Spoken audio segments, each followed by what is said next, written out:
The sun has vanished, and the world trembles. Summer became winter, and famine followed. No one knew why.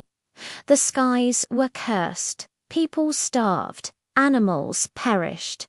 Hope faded. This is the year without a summer. Greetings, traveler of time. I am Thomas, a humble chronicler of these dark days. Come, walk with me through what we now call the year without a summer, 1816. You see this unending chill, the frost on the ground in what should be the heart of July. It is a sight I have recorded daily. I have seen our bountiful crops freeze solid in the fields, black and withered before they could ripen.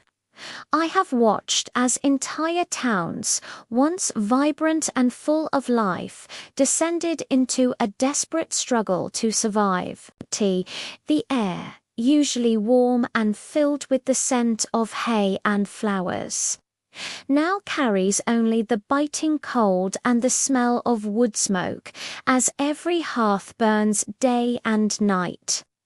The sun, our life-giver, is but a pale, sickly disk in the sky, its warmth stolen from us. I document this so that future generations might understand the fragility of our world. Do you feel the chill of despair? It is a shadow that has fallen across the entire globe, a creeping darkness born from fire and fury half a world away. We did not know it then, but a great mountain of fire volcano they call Tambora erupted with such violence that it spewed its ash into the very heavens. This veil of dust and gas now blankets the sky, a shroud that has swallowed the sun's golden rays. The darkness came upon us slowly, dimming the light day by day, until summer itself was extinguished. We looked to the skies for answers, but saw only a relentless grey haze. The natural order was broken. It was a time of confusion and terror, a time when we felt truly abandoned by the light. Hunger gnawed at every home. As the unnatural cold persisted, our food stores dwindled. The failed harvest meant there was nothing to replenish what we had. Soon, the desperate search for sustenance began. Families, their faces etched with worry, wandered for miles across the frozen landscape. They were searching for anything to eat, for any fallen branch that could be used as firewood to warm their shivering children. The forests, usually a source of bounty, became bare and silent. The journey for survival was a daily pilgrimage of hardship. I saw fathers trade precious heirlooms for a sack of oats. Mothers who gave their own meager rations to their children, and communities that banded together, sharing what little they had, fighting against the encroaching despair. Even the animals could not survive. The cold was relentless, its icy grip extending to every corner of our world. The rivers, which should have been flowing freely, teeming with life, began to freeze. A thick layer of ice formed on their surfaces, trapping the fish below and rendering our fishing boats useless.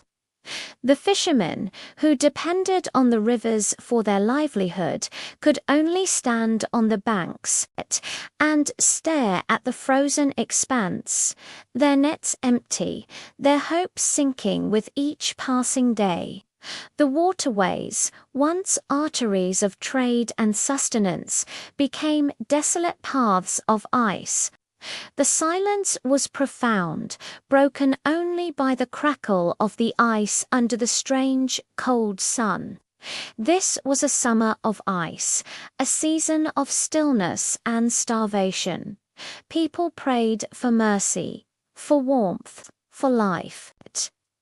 As a chronicler, it is my duty to record what I witness, to be an impartial observer of history. But what I saw in 1816 tested the limits of my detachment. The world was transformed almost overnight. The lush green landscapes of spring gave way to a perpetual, desolate winter. Fear and hunger became the new rulers of our land. They were invisible tyrants, stalking every home, their presence felt in the hollow eyes of my neighbors and the cries of hungry children. I wrote by candlelight, my fingers stiff with cold, documenting the price of bread, the number of livestock lost, the names of those who succumbed to the famine. My journal became a testament to a world turned upside down, a chilling record of nature's terrible power. The crops whispered death. Every day was a battle. Families clung to life with a tenacity that was both heartbreaking and inspiring. They did everything they could to survive. They boiled leather from old shoes to make a thin, watery soup. They ate roots and bark, anything the frozen earth would yield. They tried desperately to save their livestock, sharing their own sparse shelter with their animals, knowing that to lose them was to lose their future. But the cold and the hunger were too powerful. Despite their heroic efforts, so many perished. The church bells, which once rang for weddings and celebrations, now tolled almost constantly, marking the passing of another soul claimed by the year without a summer. Even the sky seemed to mourn. This was the year when the world lost its summer, a year of darkness, of cold, of profound loss. It tested the very limits of human endurance. Yet, through it all, something remarkable happened. Life endured. Communities learned to lean on one another. Strangers shared their last crust of bread. And the spirit of humanity, though battered, was not broken. History remembers this time, not just for the suffering, but for the resilience of those who lived through it. Subscribe to Echoes of Time to witness more forgotten disasters and the hidden histories of our world. Thank you for journeying with me.